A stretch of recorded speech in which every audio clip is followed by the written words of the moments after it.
So last time we talked about surface meaning of these two stanzas. Today I'll tell you what these two stanzas tell us about Village Blacksmith. Okay, these two stanzas tell us that Village Blacksmith is a very hardworking man, and he becomes an inspiration for children. He becomes an inspiration for children. And last time we talked about personification, we talked about simile, and we talked about what? Yes, we talked about these two poetic devices.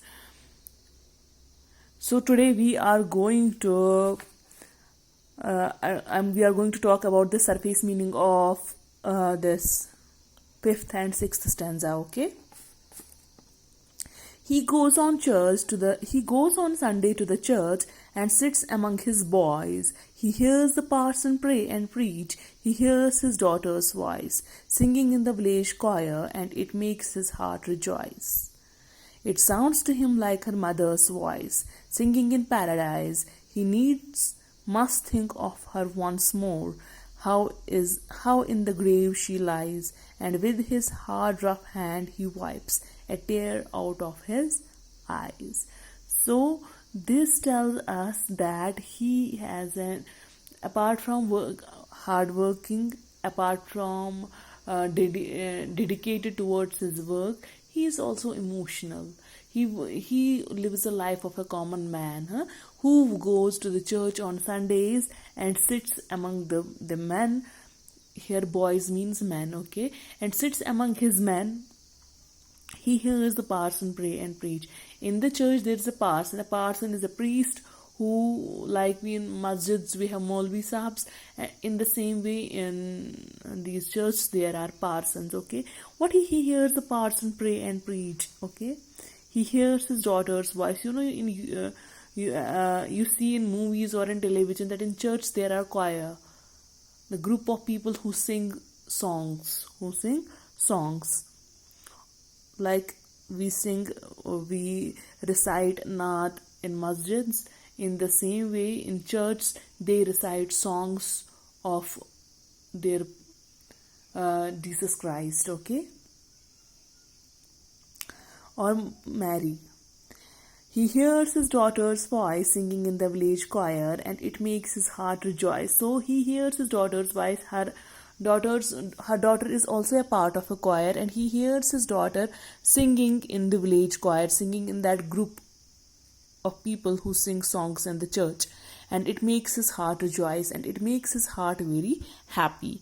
It sounds to him like her mother's voice. So the daughter's voice sound like to him like his mother's voice. When he hears his daughter's voice, he is reminded of his mother's voice singing in paradise. It sounds to him like his mother's voice who is singing in paradise, जैसे कि उसकी माँ गा रही है किसमें, in paradise, singing in paradise. He must think of her once more, how in the grave she lies. So he must think about his mother, that how she lies in the grave, and with his hard rough hand he wipes a tear out of his eyes. And when he is reminded of his mother, tears roll down from his eyes, and he with his rough hands he wipes those tears. What does rough here symbolize?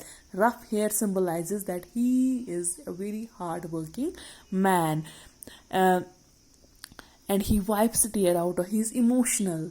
He's emotional when he hears his daughter sing, and that singing of his daughter reminds him of his mother, who is and this voice seems to him like his mother, who is singing in the paradise, and he must think how in the grave. He thinks there that how she must be lying in the grave, कैसे वो grave में रहती होगी.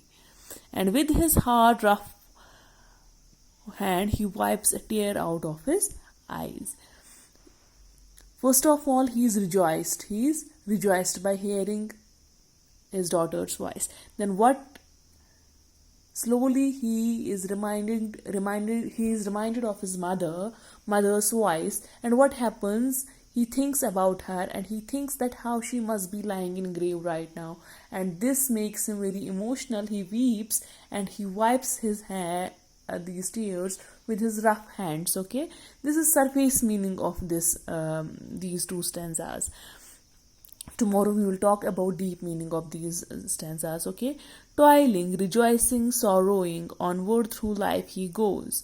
Each morning sees some task begin, each evening sees it close. Something attempted, something done, has earned a night's repose. Thanks, thanks to thee, my worthy friend, for the lesson thou hast taught.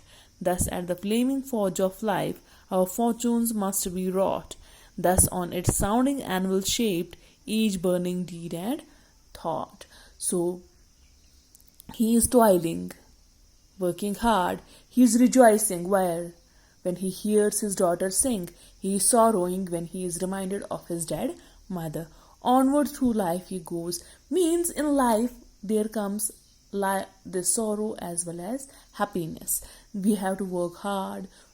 Sometimes we are happy, sometimes we are sad, and this is the name of life. This is the part of life.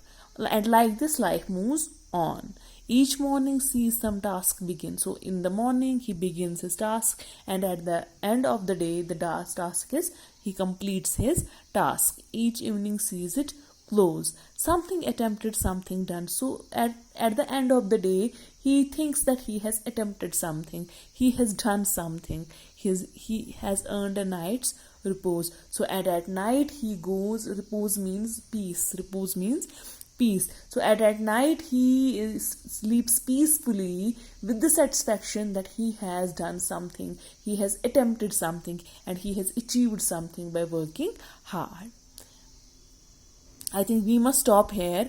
Tomorrow I'm going to tell you the deep meaning of these 3 stanzas, and tomorrow we will read the last stanza, its surface meaning as well as deep meaning. Okay, we will finish this lesson tomorrow. Till then, stay at home, stay safe, take care of yourself. Allah Hafiz.